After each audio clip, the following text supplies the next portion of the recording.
Hello,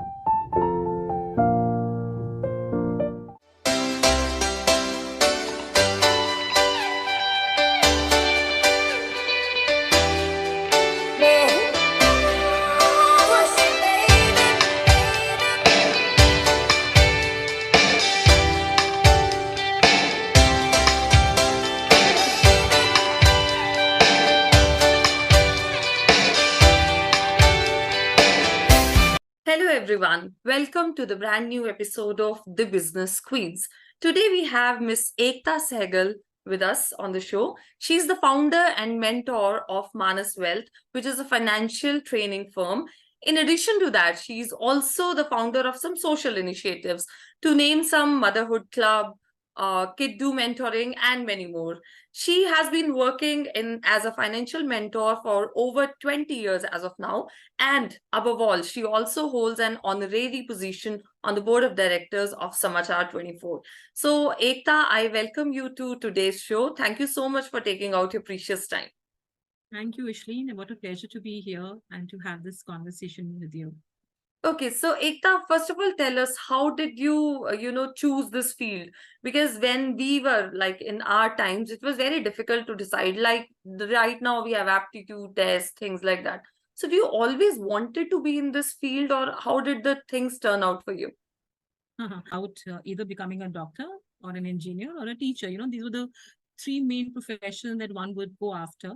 Right. And, I remember I was 5 years old when I was gifted a doctor's set, and I was so fascinated that I decided to be a doctor. Hmm. And somehow, qualities from the very beginning, which are just there with you. So I started doing the first aid for everyone in the house or anybody to go and give the medicine. And I felt very naturally for that. So it was very clear that I'll be a doctor. And I started preparing when I was in class 9. But by the time I reached class 12, I guess I was so bogged down with those books. And then my health was not very good when I was in 12th. I was down with chickenpox just before my boards. So I decided against taking my PMT, that I don't want to do it. And it was a big thing at home. Okay, what will you do now? So at that time, BBA was the very in thing. Hmm. Though I had my preference for genetic engineering, but in India at that time, genetic engineering was very, very new and going outside was extremely expensive. Hmm. So I said, okay, let's do BBA. So I cleared my entrances for BBA. It was called MAT. I did my BBA. I wanted a professional in marketing. So I opted for marketing specialization.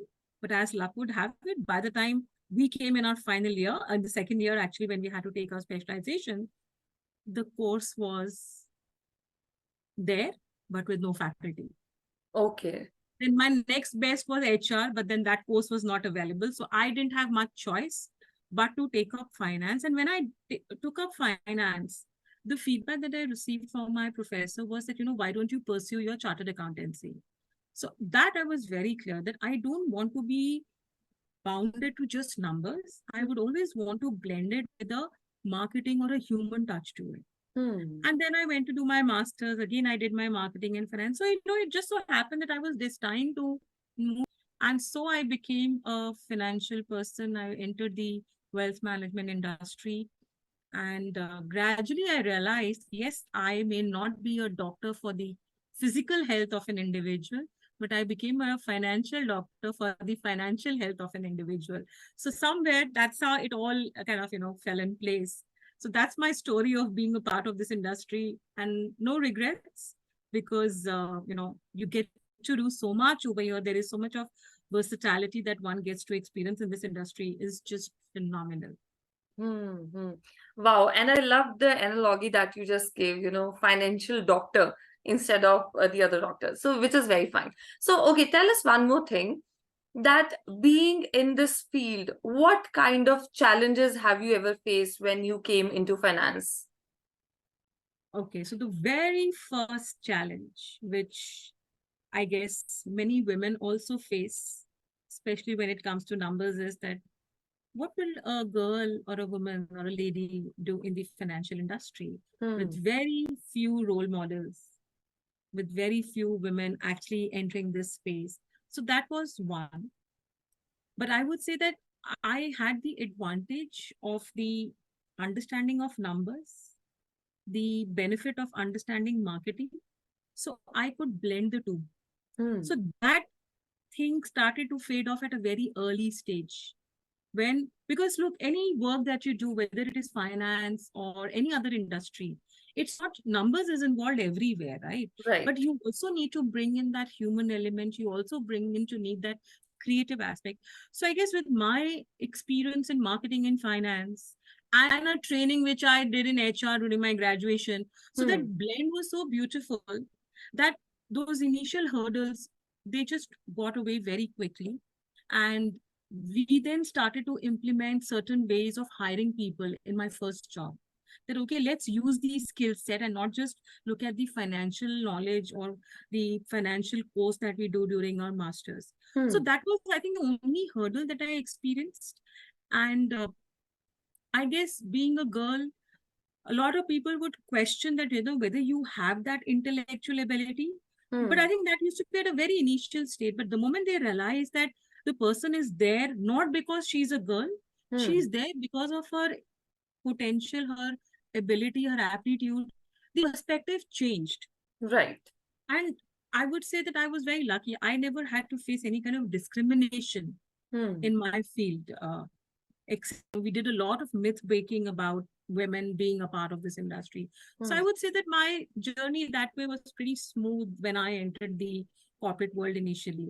Hmm. So yeah, nothing much really. But yes, when you set up your own business at that time, I think I still feel that when women start something of their own, there are still a lot of questions whether she will succeed, whether Right. she'll be able to do it. And at Hmm. the same time, a lot of people also get this impression that if the woman is in front, Hmm. she's just a trophy businesswoman. Hmm. It's a man behind her, either the father, mother, or husband, who's actually calling the shots. But I was very clear about it that you may think whatever you want to, but the fact of the matter or the reality is, I call the shots. I've set it up. There is no one who, is doing that for me. And Hmm. I spoke about it. I was very vocal about it that let's break these stereotypes, because that is Hmm. something that I also do in my financial literacy programs.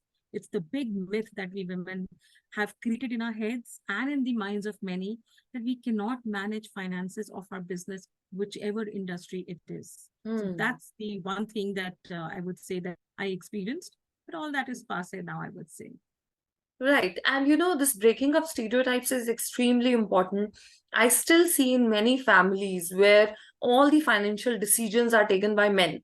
But I somehow feel that we women have to come in front. We don't take initiative ourselves as well. Like we give it themselves to our male counterparts, whether they are our spouses, fathers, or brothers. We give I it to them. absolutely, I absolutely agree with you, and I think, it's again because of the upbringing that most of us have, the social conditioning that Hmm. you don't need to get involved in it. Girls are not privy to such conversations. लड़कियां maths नहीं कर सकती हैं, या in the good old days they never even stepped out to work. But Right. today the scenario has changed. We are all Hmm. independent working women, but because we are positioned as may be वो अष्टभुजाओं वाली या Hmm. इतने Hmm. सारी चीजें हम करते हैं, तो चलिए ये एक एस्पेक्ट है देखें. Plus I think we are not even encouraged to make those mistakes that are also made by men. Hmm. Hmm. And one thing in which you rightly said that women themselves are their own enemies when it comes to financial matters. But Hmm. I would say that the acronym which we mommies get is mom. If you actually see it from my perspective, you are the manager of money Right. month Wow. on month. So Hmm. that's mom double, right? Mama. So Hmm. moms are capable, women have been capable of managing money, not from yours and my generation, but Hmm. from generations together. Hmm. People just need to dive deep into it to realize कि जब घर में कोई परेशानी आती थी, Hmm. and the men of the house would share maybe bits and pieces of it with the lady. And Hmm. if it was a financial crisis, Hmm. she ensured that the money was made available by saving little money from the house expense that she got in a Yes. martban or something.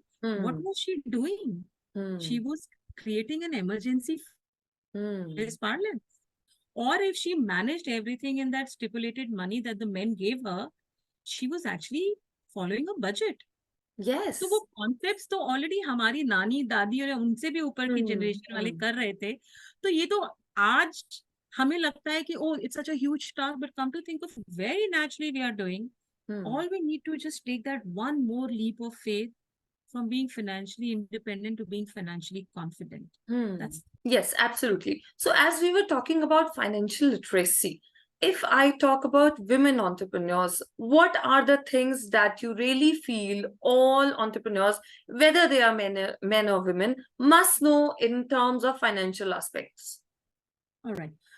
So I think you very rightly said, whether it is men or women, the rule of the game or the principles remain the same. Hmm. It is very important to understand that when you set up a business, right, you obviously prepare your annual report, balance sheets, and everything. Hmm. How, you know, how efficient you are in managing the surplus money, Hmm. that becomes very important. Are you allowing that money to sit into a current account?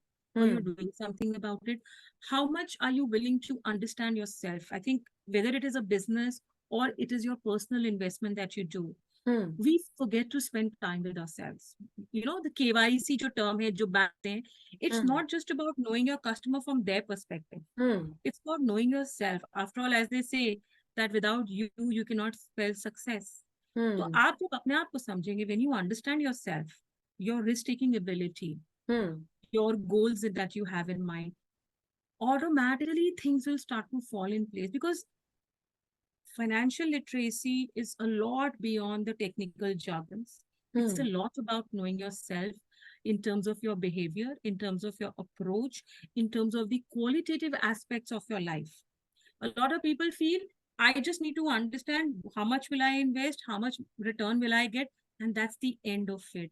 Or can I just replicate, let's say Ishleen wants to do something, can Ishleen replicate what Ekta does? No, it cannot be, because it is very individual.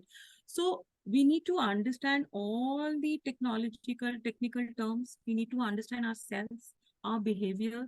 We need to dive deep into our upbringing Hmm. and all the experiences that we have. Once we these lead to something called as mental biases. Hmm. And these mental biases are so strongly ingrained in our system that they don't let us look beyond the obvious. So Hmm. these things I feel is very important. And specifically from a business point of view, yes, I think since I was a corporate person earlier and then I became an entrepreneur, I think one thing that I ensured before I took the plunge was that I made sure that I had at least 3 to 4 years of income that I would need to sustain my lifestyle. Hmm. Should the business take longer than this? Because it's businesses don't turn around in 1, 2, 3, 4 months. Right. You need to give that time, Hmm. because suddenly from a brand conscious organization, you move to creating a new setup, a new brand. Hmm. People take a while to get accustomed to the new offerings that you have. You may be the same person, but then you are a representative of an organization or a brand, and Hmm. now there is a new entity. It's very important to pay, kind of focus on all these things before one takes that plunge. Hmm. Right. And you rightly said that, whenever you are starting your own business, you must think long term. I have seen people who really feel that we have the best products, we have the best ideas, best services, so we are going to get customers. They don't think long term. And I also think, because we are talking about marketing and finance side by side, I really feel that for building any brand, marketing is extremely important, which many of the entrepreneurs don't focus on much.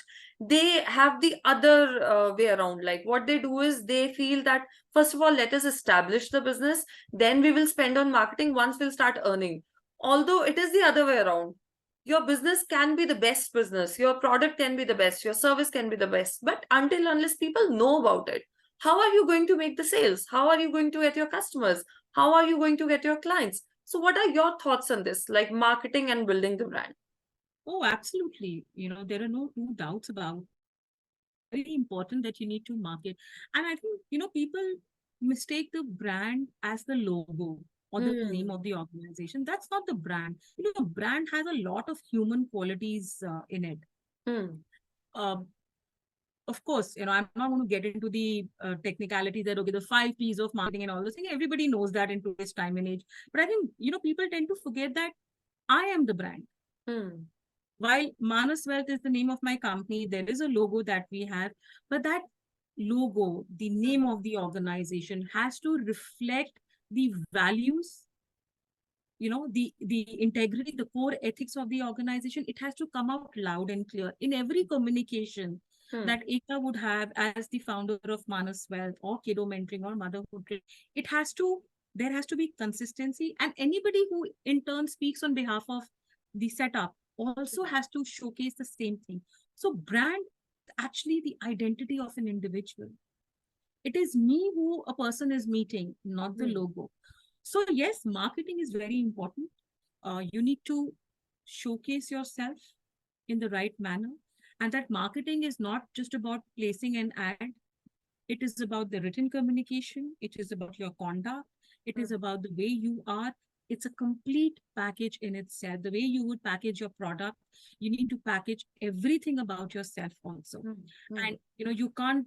And of course, there has to be a clear demarcation of the fact that for individuals, that this is my personal life and this is my professional life. Hmm. Having said that, a lot of organizations, Ishleen, in today's time, when they look at investing in an organization, they also do a detailed, in-depth ref check on an individual as Hmm. to what is the social standing of that person, what are his or her values and ethics. That all also adds to the broad framework of marketing. And I Hmm. think another very important aspect of building a business is networking. Right. And looking at networking is not from a point that you go to a meeting and you start talking about yourself. It's about absorbing what the other person has to tell you. It's about first giving into it, then in turn you will receive. It's a beautiful concept which I learned during one of my networking forum days. Visibility is equal to, visibility plus credibility is equal to profitability, which Hmm. was said by Mr. Ivan Meisner from BNI. And that has ingrained in my system that if I make myself visible and I'm credible, automatically everything is going to fall in place. Hmm. Yes, the cycle may be long, but you didn't set up a business for 1, 2 months, 3 months. You Yes. set it up because you believe in it. And if you don't believe in it, and Hmm. you shut shop at the drop of a hat, then perhaps you can't expect people to believe in you. Then that credibility is at stake, and Hmm. you have to have a growth mindset. Hmm. You grow with people, you grow together. It cannot be that okay, मुझे business मिलना चाहिए, बाकी I'm not bothered. So Hmm. yes, marketing, networking, very essential stage of business, and not when you have, okay, I've got 10 customers, now let me start doing marketing. ठीक है, पहले 10 customers goodwill पे या friends and family से आ जाएंगे, but then there will be a lull, and Yeah. that's when you will be questioning yourself, should I continue, should I let it be, what should I do? So yes, very, very critical and important. I think marketing, finance and HR, Hmm. these three aspects are very important. Yeah, all these three go hand in hand. Okay, so you just spoke about a very, I really liked that thing. Credibility plus visibility equals to profitability. So can you share some strategies like how can a person or any organization build up credibility and visibility so that in turn they can get profitability? I think a credibility obviously, gets built when you deliver what you say, and you Hmm. don't just kind of faff around, and you mean, you actually stand by what you say. So Hmm. for example, let's say if we talk about, in my social initiative, let's say if we talk about quality education, Hmm. but if I don't myself exhibit knowledge, or if I don't myself hone up my skills, Hmm. then what quality education am I talking about?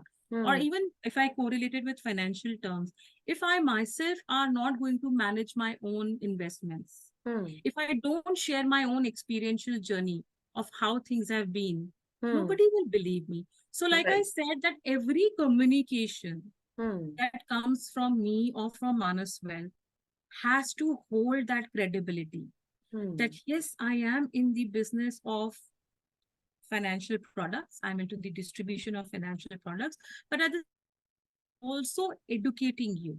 I'm also mentoring you and I'm also showing you the right path.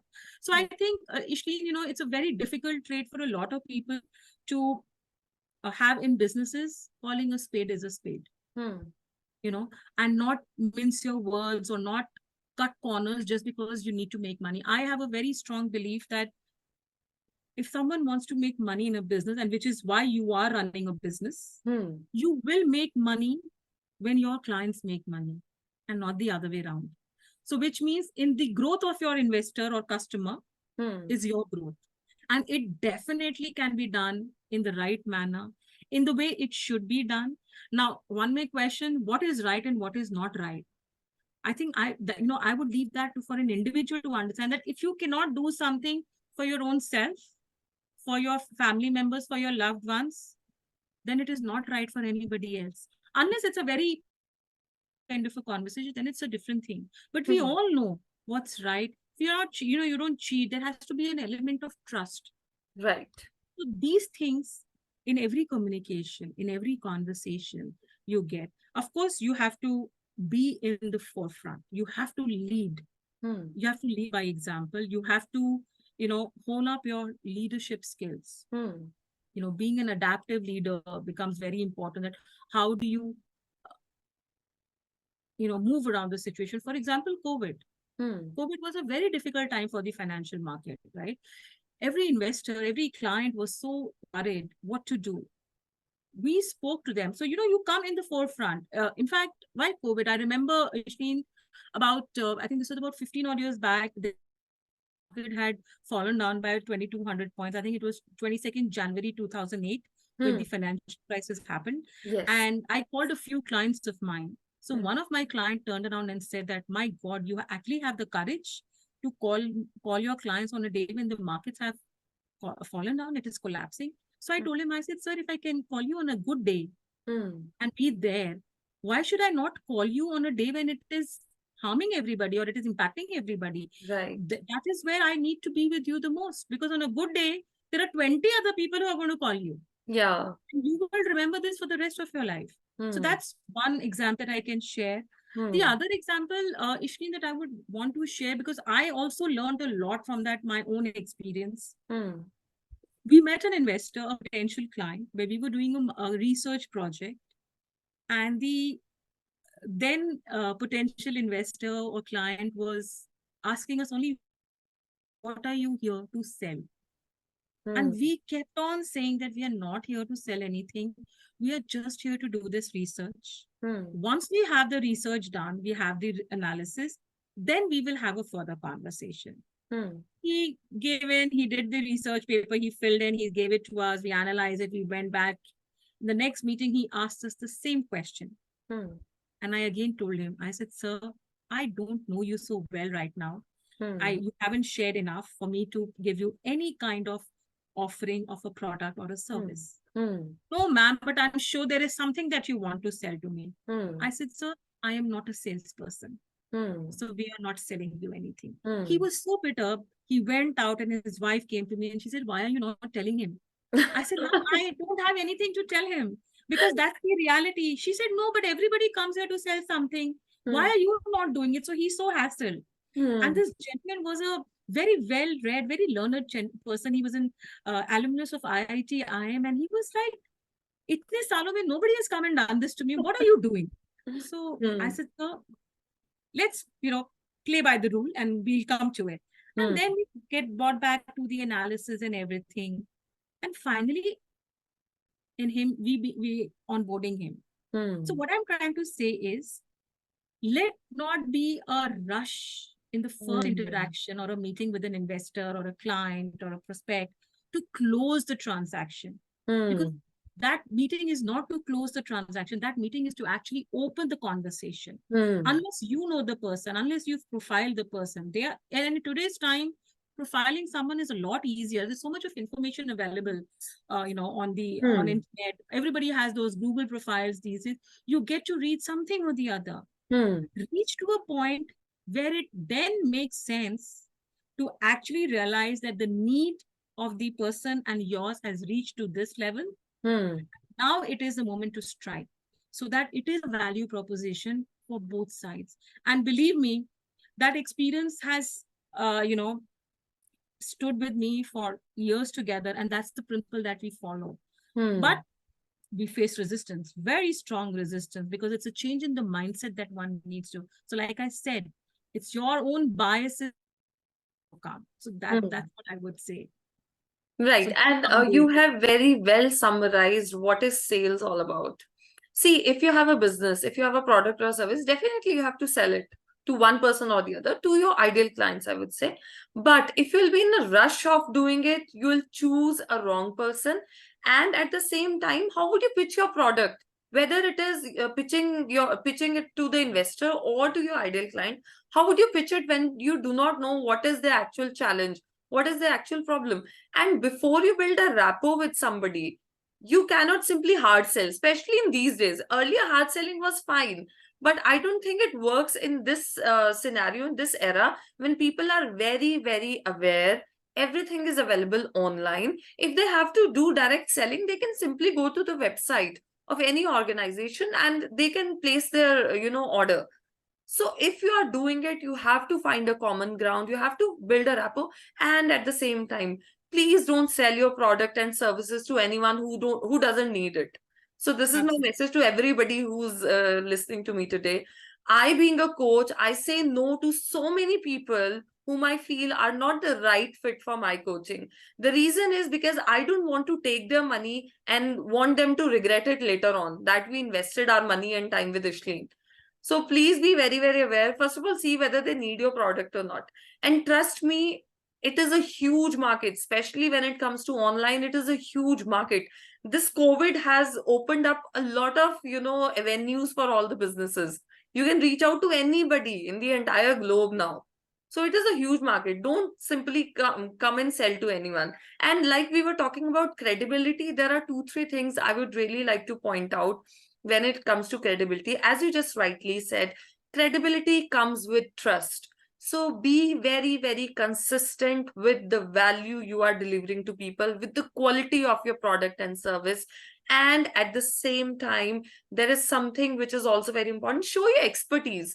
I've seen people who do not showcase their expertise to people. How would a person come to know? So again, it goes with the same thing, like you have to establish your brand, you have to do marketing, but being visible and credible increases your chances to establish yourself as a brand, and at the same time to market yourself and to reach the ideal client. Okay, so there is one more aspect that we just talked about: profitability.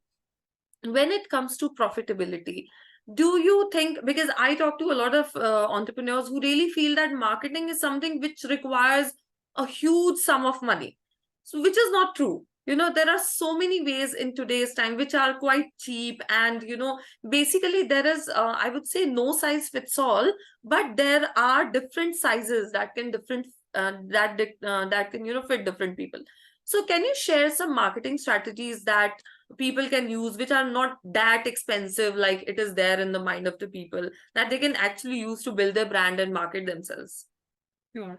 So I'll share what I did, Ishleen. I think that's the best example or best information that I can share.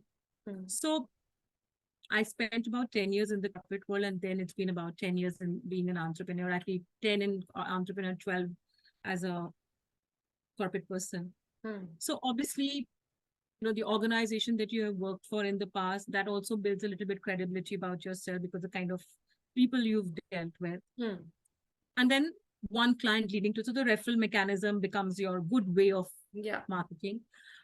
And as you rightly said, with abundance of information, influx of so many people providing similar offering, Hmm. referral, if you get to a point where referrals start to come in, I think that's the best marketing tool that you have without any cost, for which building that credibility is Hmm. extremely important. And that would also increase the wallet share of Hmm. not only your existing client, but for others also. That is one. Hmm. Second, I think with the onset of social media, using the relevant platform for the relevant conversation, Hmm. reaching out, sharing your knowledge, establishing yourself as a subject matter expert, Hmm. giving away information which otherwise is also available on any of the search engines, but putting a perspective to it, setting a context to it. Contextual understanding is a lot things randomly is what I feel. Right. Even if you talk about kids today, there is Hmm. a lot of contextual learning that is happening, and that is the reason that experiential learning becomes a lot impactful than Right. what we studied during our good old days. Hmm. So use social media to your advantage, be it LinkedIn, again, depending upon the target audience. If you're targeting the youth, Instagram is the place because the youth is there. So Hmm. I use social media to my advantage. I use sharing to my advantage. I, since I embarked on a mission of creating financial awareness, financial literacy for women especially, I got a chance and I approached a lot of these women-led platforms on social media. Hmm. I also run a community myself. We did regular sessions on my own Facebook page. I did regular sessions. And honestly, it may be hard to believe, but a lot of people feel that when I'm doing a session or a conversation with people, I should have hundreds and hundreds of viewers. Hmm. That it's not going to work like that. It again, you have to define your objective. If your mission is to create awareness, if you want to be there to build that credibility, even if one person gets it, it's worth your effort. And that is what I did. Maybe I may have a little radical thoughts about it, but I felt that talking about what I do, how I do, but at the same time creating that awareness was helping me build that visibility and credibility. Hmm. So I use social media. I did live conversations. I wrote blogs. Hmm. Since I have a flair for writing, I Hmm. used not only blogs, I used poetry to Hmm. communicate my message Hmm. to people, be it in Hindi or English. I wrote non-financial blogs as well as financial blogs in a manner for a person, a layman to understand, especially because I was targeting women, for Hmm. them to realize it's not a big deal. You can do it, you can understand. Hmm. And then, of course, we reached out to organizations, corporate training, Hmm. right? Podcast, like how we are doing, we're talking with people, brought in experts from different fields for them to talk about important aspects, which are a part of financial literacy. For example, if I'm talking only about investments, now Hmm. if a person has a lot of investments, they need to create a will to protect their legacy. So we brought in Yeah. a lawyer, or Hmm. we brought in other subject matter experts. And through my other initiatives, which is Motherhood Club and Kiddo Mentoring, I also established me as a brand, Ekta as a brand, someone who, if she's coming live or if she's talking about something, it is backed with in-depth knowledge and information. It's not just to say because I want to be there in front of people. No, Hmm. that's not my intention. I don't feel very happy that my pictures get posted all over the place or my video goes all over. No, it is with an intent. Hmm. And keep nurturing yourself, keep adding value. So marketing can be done through social media. Hmm. Referrals work beautifully for us. To Hmm. me, that is something that I take pride of, that our clients gave us referrals because they believed in. And like I said, we called a spade is a spade. Hmm. When it wasn't right for them, we thumped the table and said that, no, sir, ma'am, we don't feel that you should do this. They may Hmm. have felt a little that, why is she stopping us? Maybe she doesn't want us to do it. Let's check with others. Please feel free to do so. Hmm. It's not that whether you do it through me or you do it through others. After all, you are completely entitled to approach any service provider, but do Hmm. it the way it should be done. Because today, if you don't do it, you may feel upset that I stopped you and you may go with someone else. But a few weeks, months, years down the line, if you have a bad experience, you will never come back. And this is so, so pertinent when it comes to investment. You have one bad experience for investing in the financial markets, you can forget not just the individual, but the whole family to be a victim of that experience of Yeah. that generation. Hmm. And that is a big blow. So, hence, educating your investor or your client or the potential person, saying it the way it is, not always thinking about your own profit, Hmm. and have a collaborative effort. Hmm. I don't see a reason why organizations will not do well, because in my experience as a corporate person and now as an entrepreneur, organizations fail not because they don't have the right offering. Organizations fail because they forget to follow the processes. They get caught up in the rat race to make so much that they forget that it's not just about making money. That is going to happen. That is bound to Yeah. happen. But if you follow the process, it's like we all know as mothers that our child will walk Hmm. unless there is a medical reason. Hmm. But do we keep pushing our child कि नहीं बेटा 1 month के हो गए चलो चलना शुरू करो? No, Hmm. it happens when it will happen. There has to be nurturing towards the business and Right. towards investment also. So that Hmm. approach, that mindset towards long term, you Hmm. cannot be a fly by night operator. That Hmm. will only happen when you build it up in a very Hmm. rational manner, cut your biases, and I think we don't need to be a part of the rat race. Hmm. The moment you start doing business the right way, it happens. And with the right manifestation, if I may add a little bit of a spiritual thought process, if you Hmm. it happens. Hard work, perseverance, there are no two shortcuts. And I would also add to this, Ishleen, and I'm sure you may have a thought on this, you're a business coach yourself. Hmm. I firmly believe, and many people may disagree with me on this, it is very important to fail. Hmm. Because if I don't fail, I don't move forward, and I don't take any actions, and I have no inward learning. That's my definition of fail. Forward Right. action, inward learning. Hmm. And if I fall, only then will I know what do I not need to do to be able to want to. Yes. So until I start walking, Hmm. I can't run. And if I do, I will fall.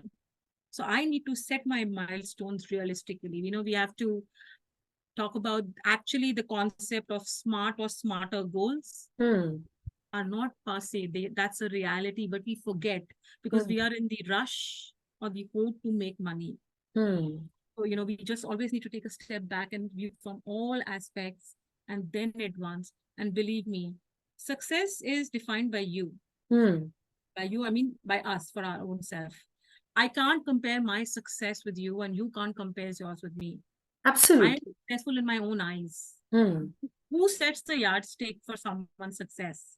But unfortunately, it's numbers, right? From the very beginning of our being. School Hmm. में marks, college में Hmm. marks, job किया तो target achievement, उसके बाद business है तो कितना business है, कितना रेवेन्यू जनरेट करते हैं. Is that only the yardstick of being successful? Hmm. Perhaps I don't think that way.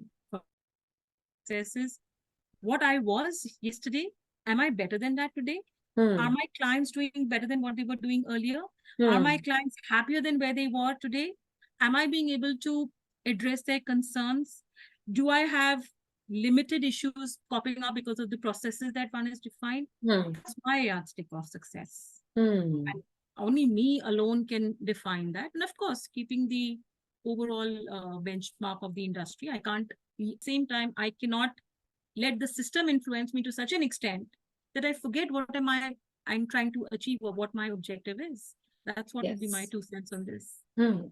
And you said few very good things. Like the first thing you just said, that failing is very, very important. So I always tell people, and I tell this to all the people, like to my brothers, sisters, cousins, friends, even to my son, that if you are not failing, it means you are not trying hard. Because if you are not taking enough actions, it means you are not failing. So you have to take up enough actions, then only you will fail and get up. If you're only succeeding, it means you are not doing what is actually required to do. One thing. Another thing is you just talked about setting up goals, smart goals. So one day I was talking to a client of mine, and she was saying that I've been doing goal setting since 5 years, but still many times I lag behind. I'm not able to achieve my goals. So I told her something very, very crucial, which is there. Even I did goal setting. I've been doing this since almost 10, 12 years.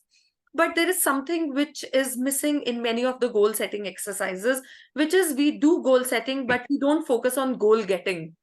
And you are going to get your goals when you are going to divide it into actionable steps. So you've set up a goal for yourself, like 5 years down the line, I'll reach there. 2 years down the line, 1 year down the line, I'll be there, which is fine. But have you made a list of actionable steps? That what do I need to do today to reach there after 1 week? What do I need to do this week to reach there after 1 month? So basically, goal setting does not move in the forward direction. Rather, it moves in the backward direction. Fix up a goal, then divide it into monthly, weekly, daily steps. When you Absolutely. divide it into actionable steps, then success also becomes important. When you succeed in doing what you were supposed to do today, you'll feel motivated, you'll feel encouraged, you'll feel I'm getting successful. When you set up only monetary goals, that is the time when you feel demotivated, you feel disappointed, and you feel that I only have to earn money. So goal setting does not work like this. So setting up smart goals is very important, but at the same time, I always tell people, please set up big goals, which is called as big, hairy, audacious goals. So if you feel that after 1 year, I'll be going to get this, move ahead. Please, you can do so much. I was talking to one of my networking. I met somebody in one of my networking event, and we were just talking about her business. So she just came to know I'm a business coach. She was asking me, this is where we have reached in past 1 year. So I said, wow, but why not this? So she said, we are at 1.5 crores revenue. So I said, why not 2.5 crores? She said, but we can't. I said, who said you can't? You Correct. have to think big. You have to, because every business, like, we don't have money to invest, we don't have money to, are bhai, for everything you don't need money. You have to have positive manifestation. And if I may Yes. add, Ishleen, a lot of goals that people set, world over, the stats say that only 8% get achieved. Hmm. Because while we think that we are setting smart goals, and of course, as you very rightly said, that we, forget to break them into different buckets, Hmm. short term, long term, medium term, lifelong, and those kind of things, and Hmm. have those incremental goals. But at the same time, we start setting either very low hanging goals, Hmm. which happen, and then you feel more boastful कि अच्छा ये तो अब हो गया मैं कर ही लूंगी कर Hmm. लूंगा, or you set such unrealistic goals Hmm. that the achievement of it doesn't happen. Then you get demotivated, and Hmm. hence like the new year resolution that every year one makes, that all goes Yeah. on the side, that new year's syndrome sets in. So Hmm. so people need to understand that smart goals has now moved to being smarter goal, where the evaluation and review has been added to it. But the goals have to be such, Hmm. yes, they need to be stretched, but at the same time they need to be realistic. Yeah. You can't say today ki in 1 year's time I'm going to set up 1,000 crore company. I'm Hmm. not saying people have not done it, Hmm. but then please study how they have done it. And Yes. not only have they done it, how sustainable they are. Hmm. Right, I remember, I think this was in 2002, there was this one fund which had a huge surge of corpus, Hmm. but it was only momentary, Hmm. because there was an event which triggered it. But then after 3 months, when that fund went back to the big investor, it all came down to the same level as it was. Hmm. So those spurts, that windfall is beautiful, but that cannot be your benchmark for goal setting. कि Hmm. मैंने इस महीने, तो जैसे आपने बोला मैंने 1 करोड़ कर लिया है इस महीने, तो मैं अगले महीने भी एक, of course you should target, but Yes. you will also follow a trend line and Hmm. be realistic about it. Hmm. So I think, doing business, being an entrepreneur is a lot about practicality, is a Hmm. lot about being realistic. Hmm. It's not about being whimsical.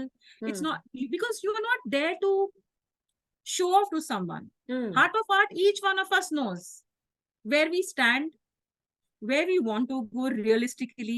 But then Hmm. why unnecessarily blow it out of proportion? Hmm. Okay, blow it, but blow it to a certain point where it is believable to you and to everybody, and most importantly to yourself. Right. तभी आप उसको कर पाएंगे. Otherwise, that unwanted pressure, stress Hmm. will cause other issues for non-achievement of that, and then you will be, very regretful. Then those mental well-being issues come up. So I Hmm. think we need to be realistic. We need to be true to ourselves before we can be true to anyone else around. And I would say that maybe I'm a little bit of a narcissist here, that if I can't be truthful to myself, if I can't love myself, I cannot do that with my family members also. Because everything, I am, ये कहते हैं ना, वो केंद्र बिंदु होता है आपका, शुरुआत तो आपसे होती है. Right. चैरिटी ऑल्सो दे से बिगिंस एट होम. तो आप खुद के लिए अगर अच्छा करेंगे, आपके पॉजिटिविटी से आपकी सराउंडिंग्स में बेटर होगा.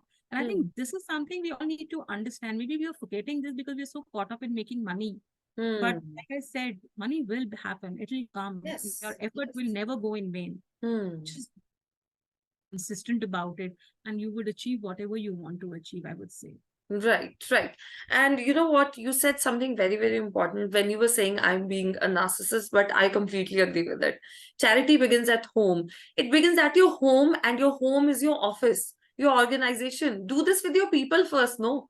Then it will spread everywhere. Start with yourself, start loving yourself, start know your customer, know yourself, know your organization, know the people around you, in your family, in your, because your office, your work becomes your another family. You are spending half of your time there. Correct. In fact, many a times more than half as well.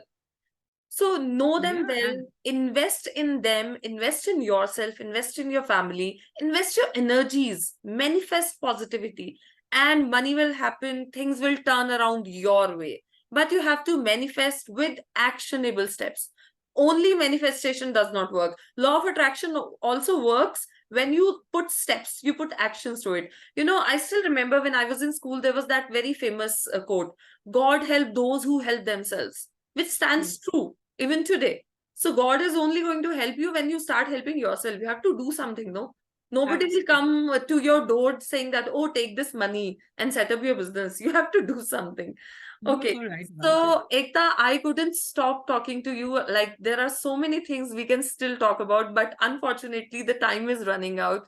So, this has brought me to the end of today's podcast. What is one last message you would like to give to our audience who are primarily entrepreneurs about financial literacy, also about financial stability that they can take up with them? Sure. So firstly, wonderful interacting with you, Ishleen, and thank you for this opportunity to share my thoughts. And I hope, it resonates with a lot of people. From a financial literacy point of view, self-literate as a first step, the financial literacy level in our country is a dismal number of about 26 odd percent. And it's, I think, 24% for women. There is so much more to be done. Please take that step. And I say this because during COVID time, when we were hit the most emotionally, physically, mentally, a lot of people had salary cuts. Sorry, a lot of people went through this emotional turmoil of losing a loved one with no backup plan. Right. And, as per a research done by one of the leading big fours, was that people were not so much worried about the fact that their money, salaries were cut, but they were more concerned in how do we manage what we have. And during those 2 years, the kind of question that came out, should I stop sending my child to a school because I don't have money? Or even today, just a few days back, we got to know from someone that the person, the only earning member of the family, is unwell. They are thinking of withdrawing the child from the school that the child goes to, and a lot of other things. We need to start preparing ourselves from the word go. Now, when does this word go begin? Well, for those who have already started working, it means now, or maybe as of yesterday, who's yet to get there. This is my appeal to every entrepreneur or every individual, because you, besides being an entrepreneur, are also a parent or an uncle and an aunt to a youth. Please talk to your kids about financial understanding. Do it in the most playful manner for them to understand this very important life skill, because that is the only way the legacy of not understanding can be broken. And I say this with experience that children as young as 3-4 years old, they have some very beautiful conversations with us adults without they having to know that this is a concept of finance. They are doing it. It's similarly how women in things, but they just didn't know that it was this. So please hone up your skills for understanding your finances and purpose for yourself, and set those realistic goals so that we are not a victim of that New Year syndrome, and be a good entrepreneur who has a win-win strategy for everyone, and become a butterfly, I would say. Why butterfly? If Ishleen has some requirement, I give her a connect. In turn, Ishleen gives a connect to someone else. So that butterfly effect that happens works so beautifully. And that's where the concept of what you give is what you receive comes back. So somewhere when that circle gets complete, that butterfly will come to you. And that's how you can actually nurture your business. You can nurture your credibility with visibility leading to profitability. That's what I would like to say. Wow, wow. It's a powerful message indeed. And I completely resonate that financial literacy is the need of the hour. If we have not done it for ourselves, at least do something for the upcoming generations. Thank you so much, Ekta. So, thank you so much to our beautiful audience. This is Ishleen Kaur signing off. See you in the next episode.